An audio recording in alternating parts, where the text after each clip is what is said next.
Atome Cash Out Tutorial. Click ang Atome. I-ready nyo na rin ang inyong Maya Business QR. Close mo lang yan. Manage. Click lang natin ang QRPH. Mag-i-scan tayo ng QR.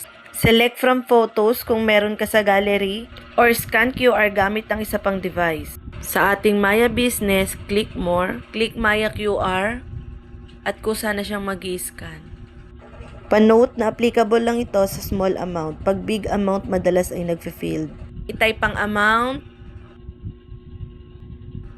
Enter your passcode.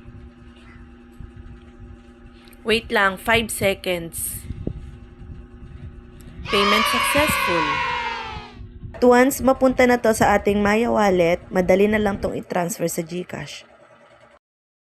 May notification na tayo.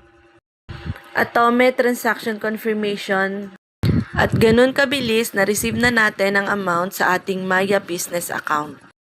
Like and subscribe. Thank you.